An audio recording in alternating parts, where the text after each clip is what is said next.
अपने स्नेही स्वजनों से, अपने प्रियों से होता है, वैसा ही भाव यदि ठाकुर जी के प्रति भी आप स्थापन कर लो अपने हृदय में। जैसे आपके घर के जितने भी सदस्य हैं, 2 हो, 4 हो, 6 हो, 8 हो, जितने भी सदस्य आपके घर में रहते हो, उसमें से एक सदस्य और आप ठाकुर जी को स्वीकार कर लो कि यह श्याम सुंदर, ये ठाकुर जी भी हमारे घर के एक सदस्य हैं। ये भाव की स्थापना होगी। ये भक्ति का प्रथम पड़ाव। ये भक्ति के प्रवेश में, ये भक्ति के क्षेत्र के अंदर आपने जो है प्रवेश कर लिया। ये भाव की स्थापना ही भक्ति के प्रदेश में प्रवेश होना है कि जिस प्रकार से हमारे अन्य परिवार के, हमारे घर में रहने वाले सदस्य हैं, उसी प्रकार से ठाकुर जी भी हमारे परिवार के एक सदस्य हैं। भले आप सबसे लास्ट में उसको रखो, सबसे आखिरी नंबर में उसको मानो कि हाँ साहब ये सबसे आखिरी है हमारा। अब वो आखिरी भी साहब ये जो है ना, ये अपने आप धीरे धीरे स्वतः पहले नंबर पे आकर के कब बैठ जाएगा आपको खुद को पता नहीं चलेगा। मीरा, रैदास, तुलसी, सूर, नानक, पन्ना, जितने भी भक्त हुए, महाप्रभु वल्लभाचार्य, गोविंद दास, नंददास, चाहे हमारे क्षेत्र के प्रसिद्ध भक्त प्रवर सेठ रामलाल जी क्यों ना हो, उन्होंने अपने जीवन में केवल इतना ही किया कि सदगुरु के द्वारा प्रदान किए हुए उस भाव के अंदर ठाकुर जी को स्थान दे दिया कि ये हमारे घर के एक सदस्य हैं। अब साहब जैसे आप अपने घर में अपने अन्य सदस्यों के प्रति अपना प्रेम भाव, अपना उनके प्रति व्यवहार प्रकट करते हो, यदि कोई छोटा बच्चा है तो उसको किस प्रकार से माताएं दुलार करती, किस प्रकार से पिता उसे अपना स्नेह देता है, बस वैसा ही आप एज इट इज भगवान के साथ में निर्वहन करो। वही सुबह उठा करके उन्हें स्नान इत्यादि करवा करके नए वस्त्र धारण करवाना, जिस प्रकार से बच्चे को बड़ी मनोहार से माताएं जो है तैयार करने में कितने सारे पचड़े, कितने सारी मेहनत करती है माएं, वैसे ठाकुर जी के लाल लड़ाना आप शुरू करो। देखो भगवान को जानना ही एक दिन आपके उस, आपका मानना ही एक दिन आपके जानने में परिवर्तित हो जाता है। हम जब पढ़ते थे तो 10th क्लास तक जो अंक गणित, बीज गणित, ज्योमेट्री, ट्रिग्नोमेट्री, ये सब चीजें आती है, तो उसमें जब किसी सवाल का उत्तर आपको पता नहीं है तो उस सवाल के उत्तर को पता करने के लिए उसमें आपको जो टीचर है, जो शिक्षक है, अध्यापक है, वो ये सिखाते हैं कि माना कि उत्तर x है। यही सिखाया जाता है कि माना कि उत्तर x है। अब आप मान लो कि आपका उत्तर x है, अब वो आपके उस मानने से आपकी फिर वो सूत्र के द्वारा a² + b² = ab², ऐसा कुछ जो आपका सूत्र है, जो फॉर्मूला है, वो फॉर्मूला उस x के साथ में आप अप्लाई करते हैं और आखिरी में आकर के आपको उत्तर आपका मिलता है कि नहीं। आपने उत्तर x माना था, लेकिन वो सारी गणना करने के बाद में आखिरी में जाकर के आपका उत्तर आपको उस गणना से, आपके उस फॉर्मूले से आपको मिल जाता है। परमात्मा भी आप इसी प्रकार से मान लीजिए कि परमात्मा x है। अपने परिवार में x किसको कहा जाता है आजकल वर्तमान के समय में बोलचाली में?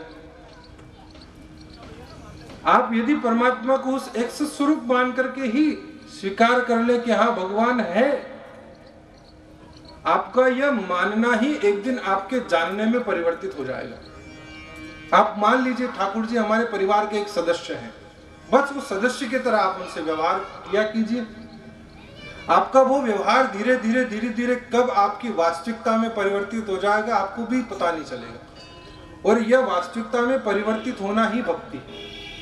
तो भागवत का प्रथम अक्षर जो भ, वह भक्ति का हमारे जीवन में स्थापन करता है, और जब भक्ति आएगी तो दूसरा अक्षर जो है ग माने ज्ञान।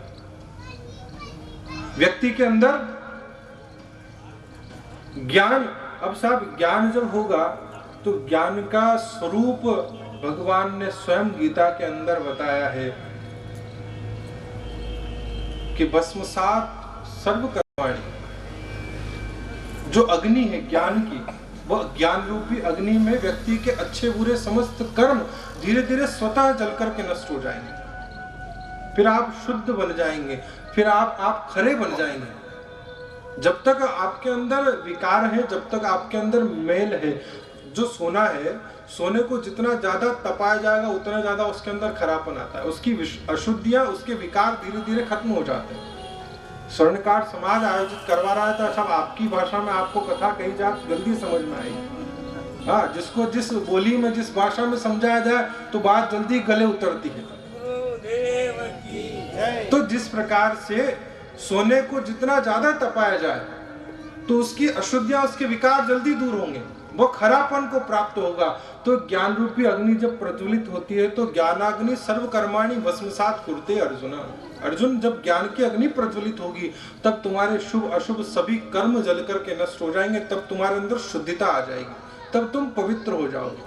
और जब आप पवित्र होगे, जब आप निर्मल बनोगे, तो भगवान ने कहा कि निर्मल मन जन सो मोहि पावा, निर्मल मन जन सो मोहि पावा, निर्मल मन जन सो मोहि पावा, ओ निर्मल मन जन सो मोहि पावा।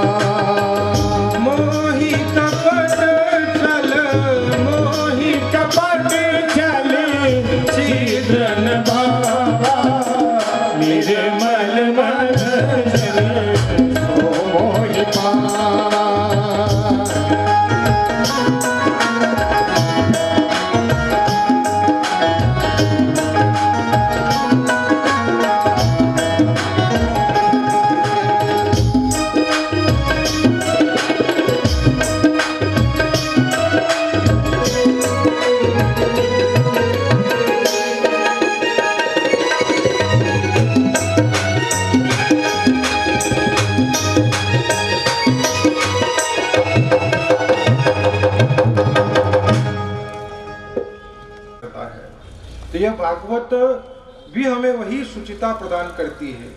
फिर तृतीय अक्षर व माने वैराग्य।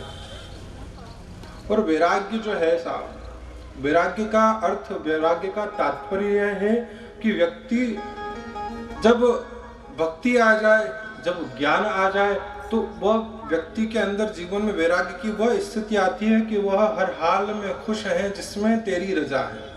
यहाँ यूं भी वाह वाह और मुँह भी वाह वाह, ये स्थिति आ जाती है। फिर उसका नाम वैराग्य कि दुखेश्वनु उद्विग्न मनाः सुखेषु विगतस्पृहः वीतराग भय क्रोध स्थित धी मुनि उच्यते। जो अपनी निंदा में भी प्रसन्न रहे और जो अपनी स्तुति गायन में भी प्रसन्न रहे, जो अपने अपमान में भी प्रसन्न रहे और जो अपने सम्मान में भी प्रसन्न रहे, हर्ष और विषाद से परे स्थिति, उसका नाम वैराग्य है। समता वाला जीवन, समान दृष्टि जिसके जीवन में आ जाए वह वैरागी कहलाता है। राजा रंक एक कर जानो जू कंकर जू सोना रे, निज वैरागी होना मन रे, निज वैरागी होना रे। यह वैराग्यवान व्यक्ति की स्थिति है। उसके मन का स्वरूप बताया महात्माओं ने कि जो जीवन में प्राप्त हुई अर्जित संपदा से फूले ना, और यदि समय प्रारब्ध वशात यदि संपदा चली भी जाए तो परमात्मा को दुख में भूले ना। सुख में फूलो मती और दुख में भूलो मती, यह स्थिति वैराग्य है। वैराग्य माने कोई भगवा पहन करके आप जो है भभूति रमा करके ने तिलक कंठी माला गले में धारण करके कहीं जंगल में जाकर के बैठना वैराग नहीं। आप घर में रह करके भी वैरागी हो सकते हो। वैराग जो राग और ईर्ष्या से द्वेष से परे हो जाए, यह वैराग्य। और चतुर्थ अक्षर भागवत का हमें त्याग की शिक्षा देता है। तो माने त्याग, त्याग माने भगवान ने कहा भागवत के अंदर कि त्याग का अर्थ ये नहीं, तात्पर्य ये नहीं कि आप अपना घर बार धन संपत्ति जमीन जायदाद सब छोड़ दें, नहीं। त्याग का अर्थ ये होता है कि जो वस्तुएं आपके पास उपलब्ध हैं, उन वस्तुओं में जो आपके पास अतिरिक्त है, जिसका कोई आपके जीवन में कोई कार्य नहीं, चाहे वह आपके विचार ही क्यों ना हो, चाहे वह आपका व्यवहार स्वभाव ही क्यों ना हो, चल अचल प्रत्यक्ष अप्रत्यक्ष प्रकट अप्रकट परोक्ष अपरोक्ष, कैसी भी भावना किसी भी स्थिति में जो आपके पास अतिरिक्त है उसका त्याग, उसे छोड़ना। पत्थर के अंदर से मूर्तिकार मूर्ति बनाता है, वो मूर्ति बनाता नहीं है, मूर्ति तो बनी बनाई है, केवल उस पत्थर में से जो एक्स्ट्रा है, जो अतिरिक्त है, वो उन अंश को, वो उन खंडों को, वो उन टुकड़ों को अलग कर देता है, अंदर से मूर्ति तैयार हो जाती है। कहीं बाहर से बनाई नहीं जा रही, उस पत्थर में विद्यमान है मूर्ति तो, लेकिन मूर्तिकार केवल, शिल्पकार केवल इतना करता है कि जो अतिरिक्त है अवशेष, उन अवशेषों को अलग कर देता है उस पत्थर के उस खंड से, और अंदर से मूर्ति तैयार हो जाती है। तो परमात्मा के प्रति, संसार के व्यवहार के प्रति भी हमारा यही भाव कि जो आपके अंदर वस्तु काम के नहीं है, काम, क्रोध, लोभ, मद, मत्सर, ईर्ष्या, राग, द्वेष, स्तुति, निंदा, किसी की चोरी, किसी की चुगली, इधर की बात उधर न उधर की बात इधर,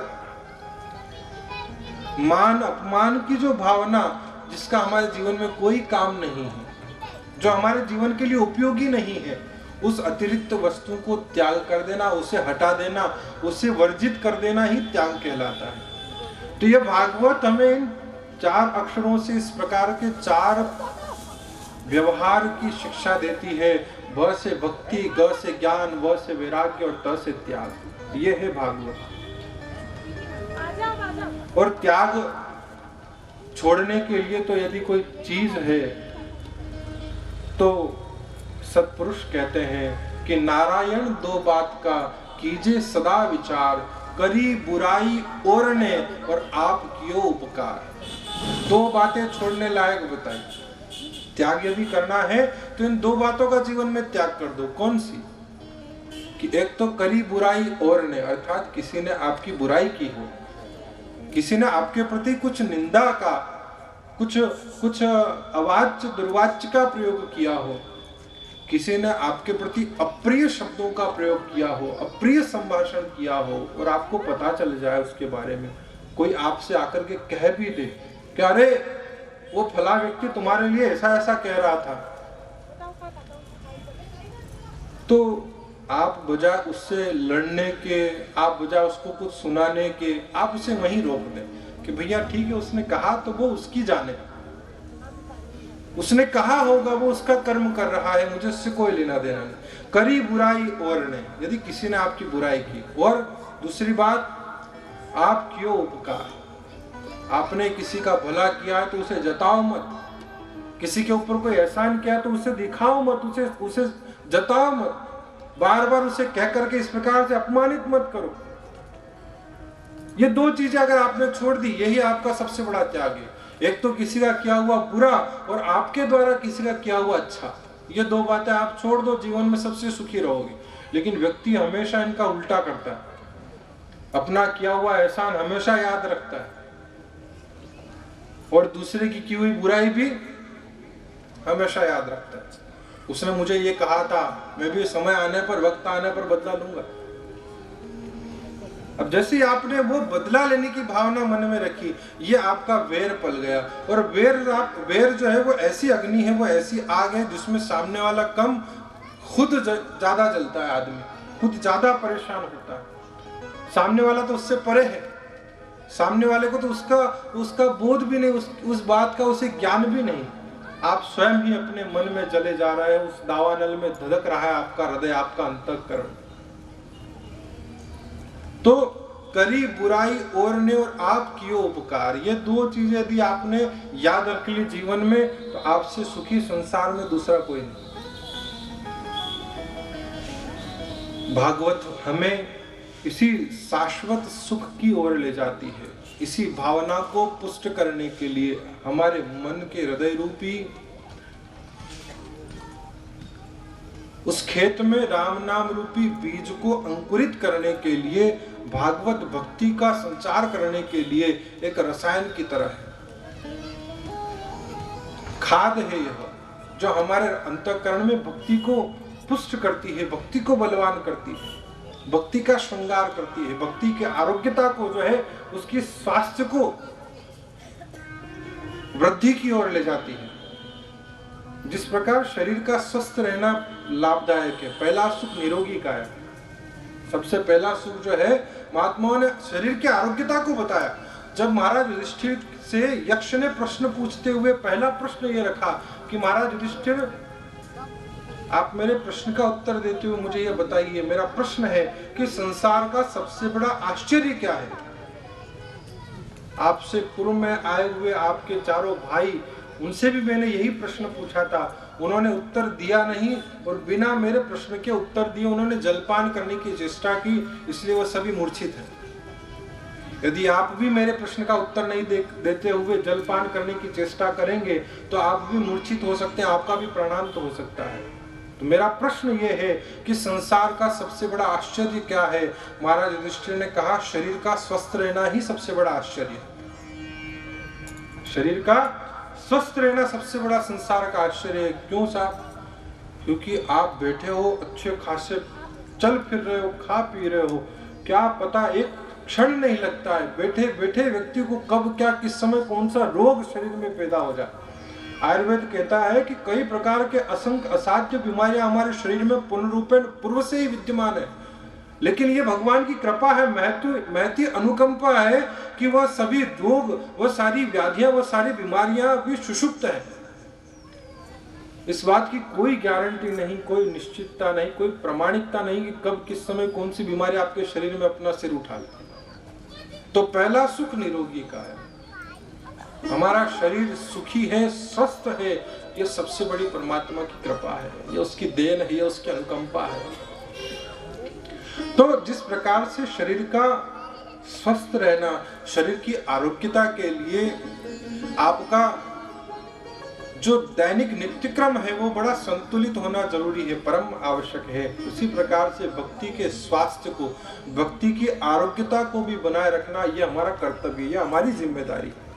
शरीर का स्वस्थ रखना, शरीर का स्वास्थ्य प्रद बनाए रखना यह आपकी जिम्मेदारी है। तो उसी के साथ साथ भक्ति का भी स्वास्थ्य का लाभ आपको मिलता रहे, उसका ध्यान रखना भी यह हमारी जिम्मेदारी है। हमारे अंतःकरण का स्वास्थ्य, उसकी आरोग्यता बरकरार बनी रहे, यह आपका हमारा दायित्व है। यह भागवत हमारे भक्ति के स्वास्थ्य को ठीक करती है, उसका श्रृंगार करती है, उसका इलाज करती है।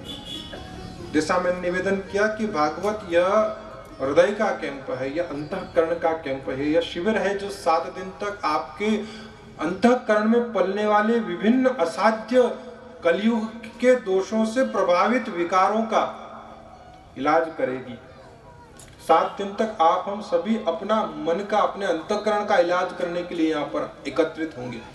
इसी भावना से, इसी तत्परता के साथ, इसी तल्लीनता के साथ यहाँ पर आकर के भागवत पांडाल में बैठने का प्रयास करें कि हम, क्योंकि साहब कथा सुनना और कथा श्रवण करना दोनों में बहुत अंतर है। अब आप कहोगे महाराज क्या अंतर है, खाली शब्दों का ही तो फेर है, सुनना और श्रवण करना, लेकिन बड़ा अंतर है। महात्मा में प्रवेश करते हुए मैं आपको इन भावों का, इन अंतर के बारे में निवेदन करूंगा। आइए भागवत के महात्मा के साथ हम कथा का शुभारंभ करें। सच्चिदानंद रूपाय विश्वोत्पत्त्यादि हेतवे तापत्रय विनाशाय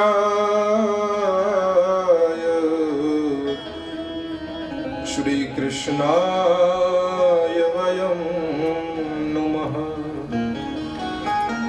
यं प्रव्रजन्तमनुपेतमपेतकृत्य द्वैपायनो विरह कातर आजुहाव पुत्रेति तन्मयतया तर्वोऽभिनेदु तं सर्वभूतहृदयं मुनिमानतोऽस्मि। भगवान के स्वरूप के बारे में और भगवान के रूप के बारे में, एक तो स्वरूप और एक रूप, दोनों में बड़ा अंतर है। स्वरूप तो जिसके हम दर्शन करते हैं, जो श्री विग्रह मूर्तिमंत होकर के मंदिर में विराजमान है, वो भगवान का स्वरूप है। कि साहब भगवान का स्वरूप कैसा? कि साहब मस्तक पर मोर मुकुट धारण किए हुए हैं, हाथों के अंदर अधरों में मुरली लगाई हुई है, कंधे पर जो है पीतांबर ओढ़ा हुआ है। ये भगवान का स्वरूप है। और एक भगवान का रूप, भागवत भगवान के रूप से परिचय करवाती है। भगवान का रूप कैसा है? कि सच्चित आनंद रूप आए। भगवान जो है वो सत्य स्वरूप है, चैतन्य स्वरूप है और आनंद स्वरूप है। व्यक्ति की सबसे बड़ी पराकाष्ठा ही आनंद को प्राप्त करना है, जिसे हम सुख की भ्रांति के रूप में, जिसे हम सुख के भ्रम के रूप में अपना करके खुश हो रहे हैं। जो हमें मिला है, हम उस सुख को ही आनंद स्वरूप मान करके प्रसन्न होते रहते हैं, लेकिन वो वस्तुतः आनंद है नहीं। सुख और दुख के अंदर कमी, वृद्धि, बढ़ोतरी होती रहती है, लेकिन आनंद के अंदर ना तो कमी होती है और ना ही वृद्धि होती है। बढ़ तो जाएगा लेकिन कम कभी नहीं होगा। सुख कम भी हो सकता है, उसके अंदर न्यून आधिक्य का दोष वर्तमान है, लेकिन आनंद के अंदर न्यूनता का दोष विद्यमान नहीं है। वो तो प्रतिक्षण वर्धमानम। नारद भक्ति सूत्र के अंदर नारद जी कहते हैं कि जब व्यक्ति को आनंद की प्राप्ति होती है ना साहब, तो आनंद हमेशा बढ़ता रहेगा, वो कभी कम नहीं होगा। और वो आनंद केवल परमात्मा के श्री चरणों में है। वो भगवान का रूप है कि वह सत्य भी है। ब्रह्म सत्य जगत मिथ्या, ये संसार स्वप्न मत जान के। ये संसार जो है एक भ्रम की तरह है। ये संसार असत्य स्वरूप है। यह संसार अशाश्वत है, खत्म होने वाला है, समाप्त प्राय है। लेकिन परमात्मा अजर अजन्मा अविनाशी नित्य और चैतन्य स्वरूप है, सत्य स्वरूप है। जब यह संसार नहीं था तब भी परमात्मा थे, जब संसार है तब भी परमात्मा है, और जब संसार नहीं रहेगा तब भी परमात्मा ही रहेंगे। एकमात्र वो परब्रह्म, वो परमपिता ही विद्यमान सत्ता है, जो कभी, जिसका अंत नहीं होता, ना ही किसी, जिसके प्रारंभ के बारे में किसी को पता है।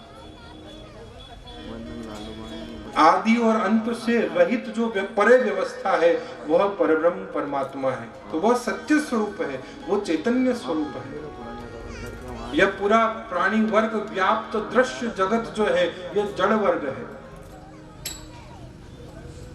आज है, कुछ समय तक स्थिति में रहेगा, लेकिन समय कालांतर प्राप्त होने के बाद यह समाप्त भी हो जाएगा, खत्म भी हो जाएगा। जातस्य ही ध्रुवम मृत्यु ध्रुवम जन्मम मृतस्य च, जो जन्म लेता है उसकी मृत्यु भी तय हो गई है, उसका मरना भी निश्चित है। तो आप हम सभी जितने भी संचरित प्राणी वर्ग है, यह सब जड़ वर्ग की श्रेणी में आते हैं, लेकिन परमात्मा चैतन्य वर्ग है, उसका कभी नाश नहीं होता। तो सत्य स्वरूप है, चैतन्य स्वरूप है और आनंद स्वरूप है, जो प्रतिक्षण वर्तमानम दिने दिने नवम नवम नमामि नंद संभवम कहकर के महाप्रभु शंकराचार्य ने जिसकी स्तुति की है, जो प्रतिक्षण वर्तमानम, जो प्रतिपल बढ़ता रहता है, यह भगवान का रूप हो गया। फिर भगवान के कार्य के बारे में बताया कि विश्व उत्पत्ति आदि हेतुवे, वह कारण है किसका? इस संसार के उत्पत्ति का, इस संसार के पालन का और इस संसार के संहार का। फिर भगवान का कर्म बताया कि परमात्मा करते क्या है, तो तापत्रय विनाशाय, भगवान तीनों तापों का हरण करने वाले हैं। व्यक्ति दुखी भी इन तीनों तापों के कारण है, दैहिक, दैविक और भौतिक। कोई तन दुखी, कोई धन दुखी, कोई चिंता चित्त उदास। तो सुखी कौन? थोड़े थोड़े सब दुखी और सुखी राम के दास। जो परमात्मा के श्री चरणों से लगे हुए हैं वही सुखी हैं, क्योंकि भगवान स्वयं सच्चिदानंद रूप है। आनंद हूं के आनंद दाता कहकर के गोस्वामी तुलसीदास जी ने जिसकी वंदना की है, जो आनंद को भी आनंद प्रदान करने का कार्य करते हैं। अब जहां आनंद मिलता हो वहां त्रैताप तो वैसे ही स्वयं समाप्त प्राय हो जाते हैं, स्वयं नष्ट हो जाते हैं। इसलिए भगवान का कर्म है, भगवान का काम है। दीपक के पास जाने वाला पतंगा स्वयं जल करके नष्ट हो जाता है, इसमें दीपक का कोई दोष नहीं। उसी प्रकार से परमात्मा के चरणों से लगने वाले जीव के पाप ताप संताप स्वतः अपने आप जल करके नष्ट हो जाते हैं। तो तापत्रय विनाशाय श्री कृष्णाय वयं नुमः, ऐसे परमात्मा श्री कृष्ण को हम सभी नमस्कार करते हैं। कह करके यह भागवत का महात्म्य शुभारंभ होता है, प्रारंभ होता है। वह नैमिषारण्य का परम पावन तीर्थ प्रदेश, नैमिषे सुतमासीन अभिवाद्य महामतिम कथामृत रसास्वादन कुशलः शौनको ब्रवीत। कोई एक दो नहीं, पूरे 10,000 वर्ष के लिए कृत संकल्पित हुए 88,000 शौनक आदि ऋषि, जिन्होंने केवल इस भावना से एकत्रित होकर के इस भाव को पूरा करने के लिए इकट्ठे हुए हैं कि हम 10,000 वर्ष तक केवल भगवान की कथाओं का ही श्रवण का रसपान करें। और श्रुतजी महाराज जैसे कुशल वक्ता के सानिध्य में विराजमान होकर उनसे प्रश्न करते हैं कि भक्त्योग वर्धनम यच्च कृष्ण संतोष हेतुकम तदहम ते विदास्यामि सावधान तया शृणु। महाराज कथा तो कहो, लेकिन कथा ऐसी कहो जिसमें भगवान का गुणगान हो, जिसमें भगवान की लीला का वर्णन हो।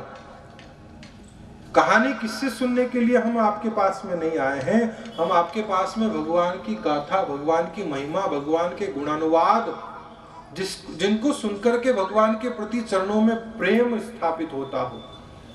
तत्कथ्यताम महाभागवत यदि कृष्ण कथा श्रयम अथवास्य पदाम्बोज करंदलिहासताम।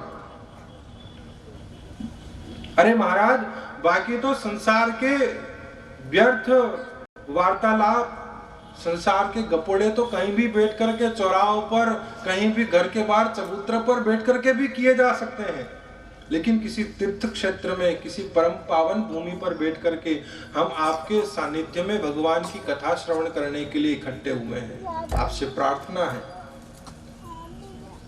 कि आप हमें जो कृष्ण के प्रति प्रेम की स्थापना करती हो ऐसी कथा कहें। बाकी तो इस जिह्वा का होना बेकार है यदि इससे परमात्मा के नाम का उच्चारण ना होता हो। अन्यथा इन आंखों का होना बेकार है यदि इनसे भगवत दर्शन करने का परम पुरुषार्थ न किया जा सके। यह कान श्रवण रंध्र अहि भवन समाना। गोस्वामी जी कहते हैं कि वो कान, वो श्रवणेंद्रियां बेकार है, यह तो केवल सांप के बिल के समान है, जिनसे भगवान की कथाओं का श्रवण पान रसामृत रसास्वादन नहीं किया जा सकता हो। संसार के व्यंजनों का स्वाद जिह्वा से लिया जाता है और भगवान की कथा का स्वाद कर्ण से लिया जाता है। भगवान की कथा कानों से प्रवेश करती है और संसार के व्यंजन मुख से प्रवेश करते हैं। तो यहाँ अपने जीवन को धन्य करने के लिए, अपने जीवन को सार्थक बनाने के लिए वह ऋषि, वह मुनि, वह तपस्वी, वह सिद्धगण एकत्रित होकर के नैमिषारण्य की पावन भूमि पर शुतजी महाराज से प्रार्थना करते हैं कि भगवान आप ऐसी कथा कहें।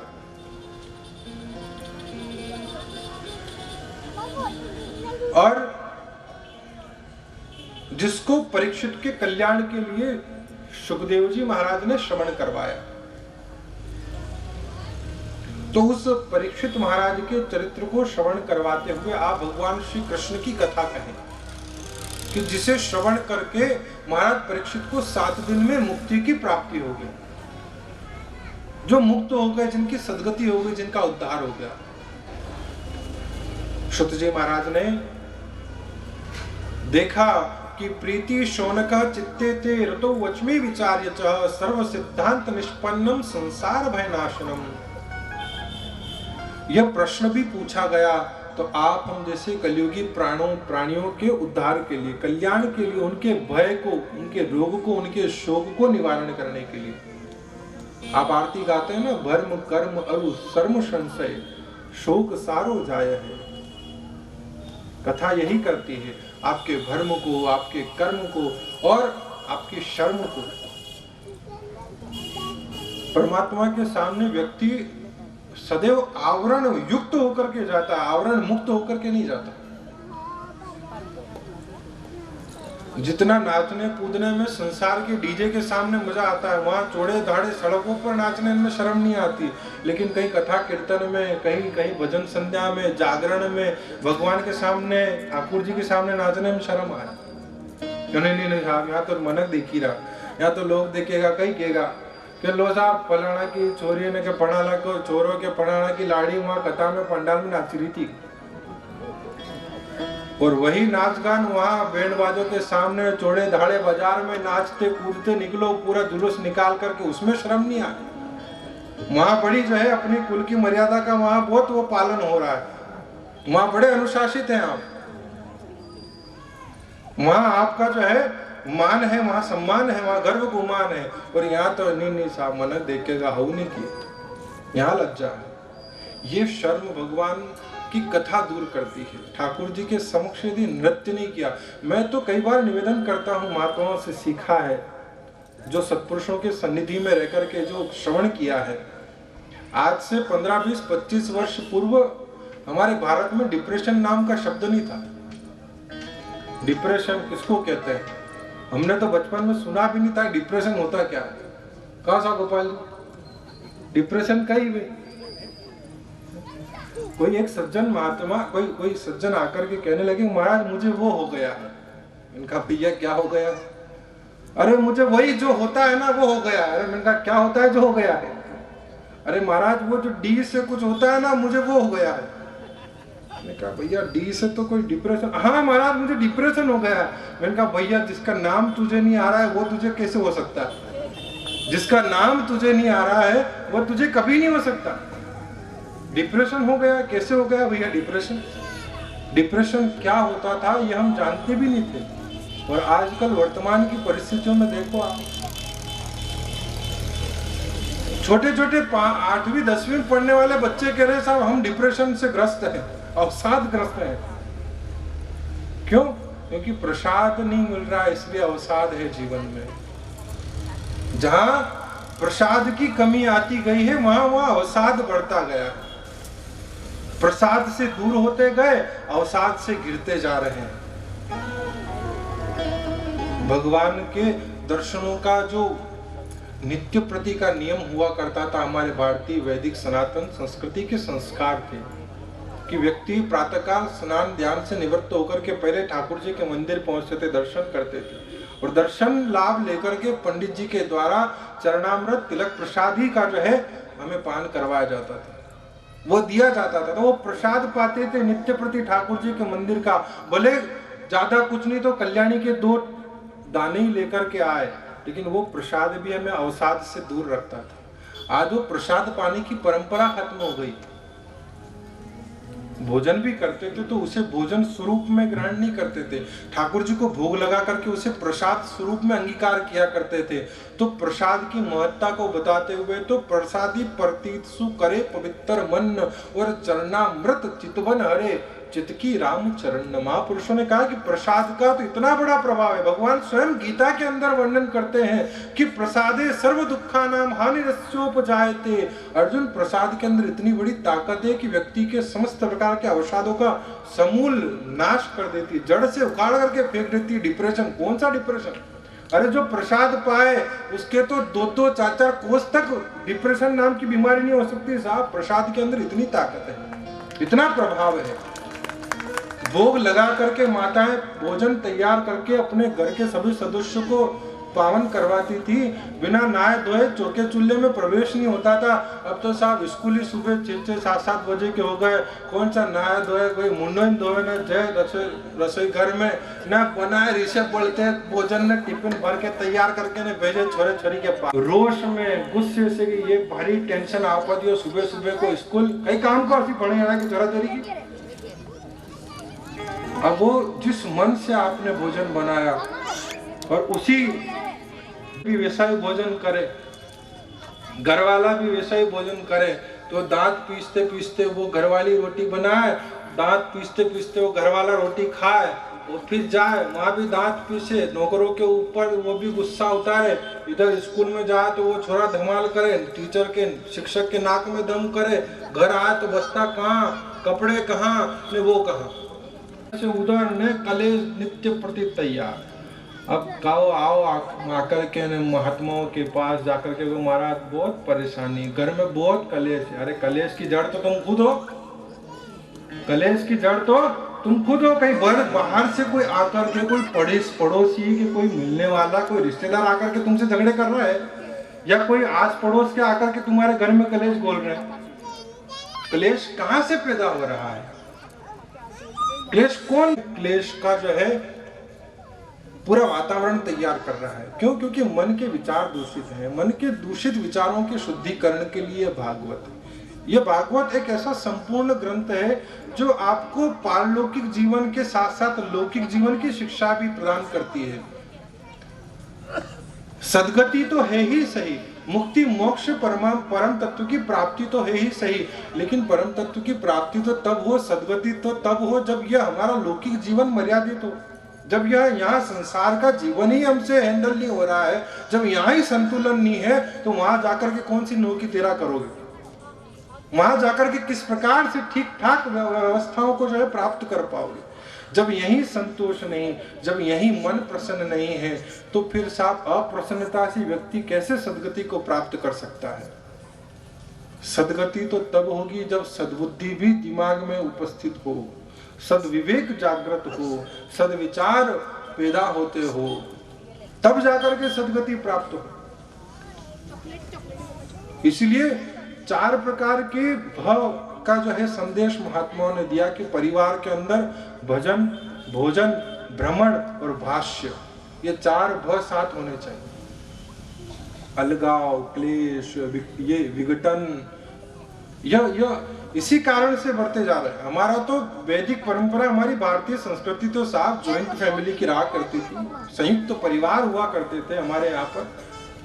एक परिवार में चाहे कितने ही सदस्य क्यों ना हो, लेकिन भोजन एक ही चूल्हे पर बनता था। अब वो पाश्चात्य संस्कृति के अंधानुकरण में शादी हुई नहीं कि सब चौका चूल्हा अलग चाहिए हमको। तो अब अलग कर भी लोगे, यदि संयुक्त परिवार में रहो तो संयुक्त परिवार की शक्ति, एक दूसरे का भरोसा, एक दूसरे का विश्वास, एक दूसरे की मदद, आए गए प्रत्येक संकट से, आए गई प्रत्येक मुसीबत से आपको उबारने में आपकी सहायक होती है, मददगार होती है। अब आप न्यूक्लियर फैमिली लेकर के बैठ जाओ, मियाँ बीवी बच्चों समेत बस बैठे हैं साहब अकेले कोने में, अब कुछ हो तो कोई पूछने ही नहीं आया। बीमार पड़ गए, कुछ हो गया तो क्या करोगे? घर बैठे बैठे रघुपति राघव राजा राम क्या करो? भागवत हमें विघटन से नहीं, भागवत हमें संगठन की शिक्षा देती है, भागवत हमें एकत्रीकरण की शिक्षा देती है। परिवार के अंदर विघटन नहीं हो, परिवार के अंदर संगठन हो। तो ऐसी स्थिति में जो अपना जीवन यापन करे, उनके जीवन में सुख और शांति और उनका जीवन क्लेश मुक्त हो पाया है।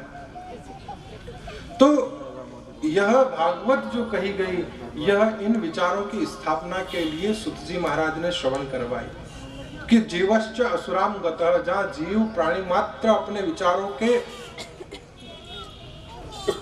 विचारों की अशुद्धता से प्रभावित हो जाएंगे, तब कोई व्यक्ति चाहे कोई रास्ता, कोई विकल्प, कोई उपाय, तो वो उपाय के रूप में भागवत को प्रतिस्थापित किया गया। यह एक ऐसा सर्वोपयोगी उपाय है जो सबके लिए है। कोई जाति पाति का, कोई ऊंच नीच का, कोई कुल खानदान का, कोई इसके लिए बाध्यता नहीं, कोई प्रतिबंध नहीं, कोई रोक टोक नहीं, यह तो भाग करती है। तो आइए हम इसके महात्म्य में प्रवेश करें। कहा जाता है, कथा कहती है शुक जी महाराज श्रवण करवाते हैं कि एकदा ही विशालायाम चत्वार ऋषियो मला सत्संगार्थ समायात दृशस्तत्र नारदम। भ्रमण करते हुए 4 संकादिक ऋषि, मार्ग में नारद जी से भेंट हुई। नारद जी का मुख म्लान था। संत यदि कभी जीवन में असंतुष्ट भी हो, यदि संत कहीं किसी जगह आपको म्लान मुख भी दिखाई दे, ग्लानि विषादग्रस्त भी दिखाई दे, तो संत का विषाद भी समाज की असंतुष्टि में, समाज के हित के लिए होता है। परोपकाराय सताम विभूतयः, जिनका जन्म, जिनका प्रादुर्भाव संसार में परोपकार के निमित्त ही हुआ हो, ऐसे सत्पुरुष यदि कहीं विषादग्रस्त, यदि असंतुष्ट, यदि कहीं परेशान भी दिखे, तो संत की परेशानी के पीछे कारण भी समाज का परहित होता है, समाज का परोपकार होता है। नारद जी विषादग्रस्त मन से भ्रमण करते हुए संकादिक ऋषियों को दिखाई दिए, तो संकादिकों ने कहा, महाराज आप जैसे सत्पुरुष, आप जैसे महात्मा, भगवान के इतने परम प्रिय लाडले सेवक, आपका इस प्रकार से विषादग्रस्त होना, इतने उदास मन क्यों, इतने खिन्न मन क्यों दिखाई दे रहे हैं? नारद जी ने कहा कि भगवान, मैं पृथ्वी पर विचरण करते हुए पुष्करम च प्रयागम च काशी गोदावरी तथा भांति भांति के तीर्थ क्षेत्रों में नदी तटों पर भ्रमण करता हुआ जा रहा था, और वहीं उसी समय मैं घूमता घूमता वृंदावन से होकर के गुजरा, तो वहां एक आश्चर्यजनक घटना मैंने देखी। तत्राश्चर्यम मया दृष्टम श्रूयताम तन्मुनीश्वरा। हे मुनिवरों, मैंने एक आश्चर्य देखा। क्या देखा? कि यामुनम तटमापन्नो यत्र लीला हरेर्भूत एका तु तरुणी तत्र निषन्नाम खिन्न मानसा। जहां जिसके कालिंदी के तट पर भगवान श्याम सुंदर ने लीलाएं करते हुए जिस भूमि को धन्य किया, उसी भूमि भाग पर एक तरुणी स्त्री खिन्न मन से एक वृक्ष के नीचे बैठी हुई रुदन कर रही थी। कई सारे नौकर चाकर, सेवक सेविकाएं दिव्य वस्त्र, दिव्य आभूषणों से युक्त, वह किंकरियां, कोई उसके लिए जल की झाड़ी लेकर के खड़ी है, कोई उसे पंखा चल रही है, लेकिन फिर भी वह रुदन कर रही है। समस्त प्रकार के सुखों को होते हुए भी व्यक्ति कभी कभी खिन्न मन होता है, विषादग्रस्त होता है। प्रत्येक सुख की अनुभूति करवाने वाले साधन उसके पास होते हुए भी वह परेशान, वह सुखी नहीं हो पाता।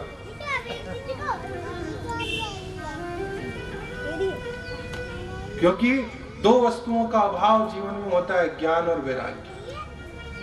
यदि ये 2 चीजें जीवन में हो तो व्यक्ति प्रत्येक परिस्थिति में खुश रह सकता है, प्रसन्न रह सकता है।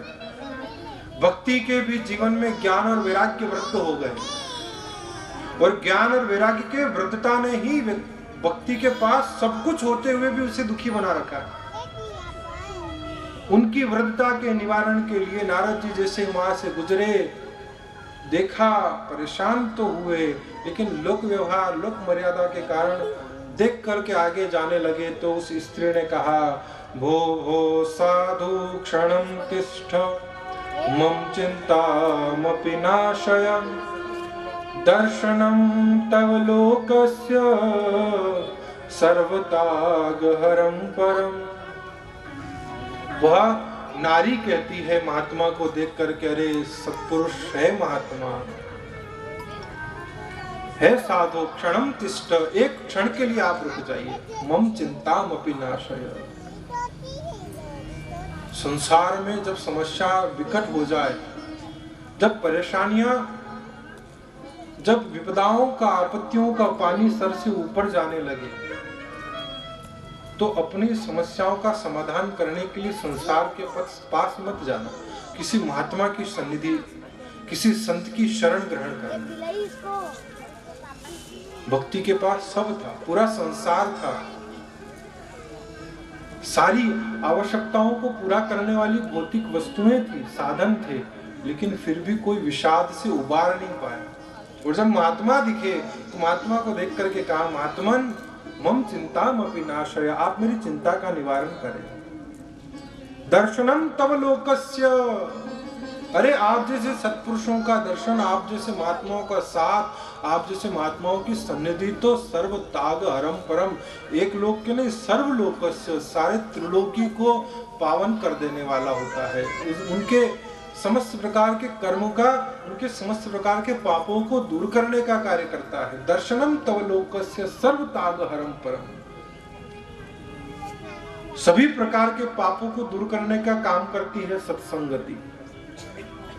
सत्संगति शीतल करे तीन ताप हर लेय, और राम चरण ये संत जन अमृत वर्षे में हम।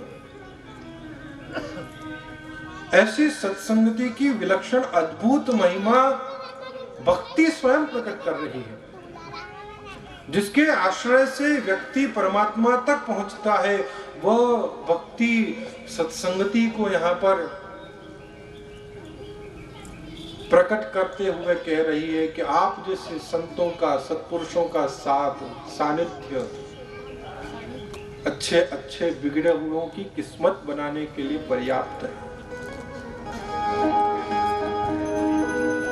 मिलती है ज्ञान वाणी सुनने को कभी कभी, मिलती है ज्ञान वाणी सुनने को कभी कभी, मिलती है प्रभु कथा की संगत कभी, प्रभु कथा की संगत कभी कभी, मिलती है ज्ञान वाणी सुनने को कभी कभी, मिलती है ज्ञान वाणी सुनने को कभी कभी।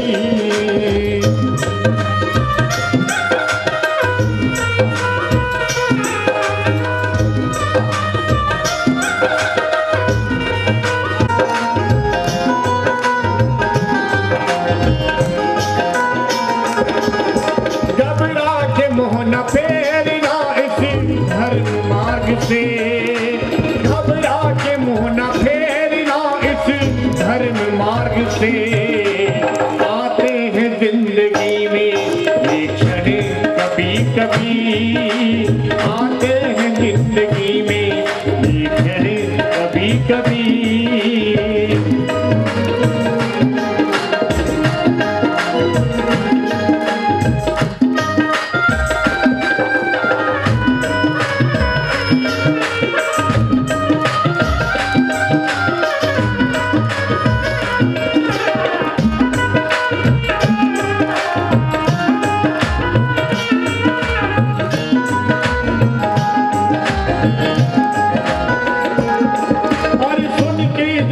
समझ लो इस भक्ति ज्ञान को,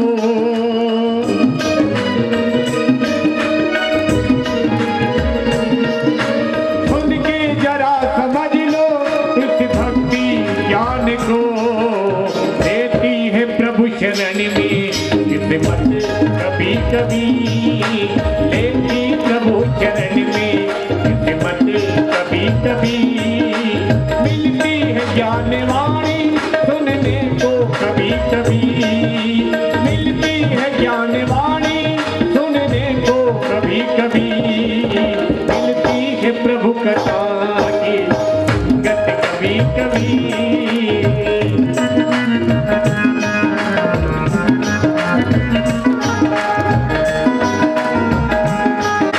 यूं व्यर्थ ना गवाइए अनमोल धन को,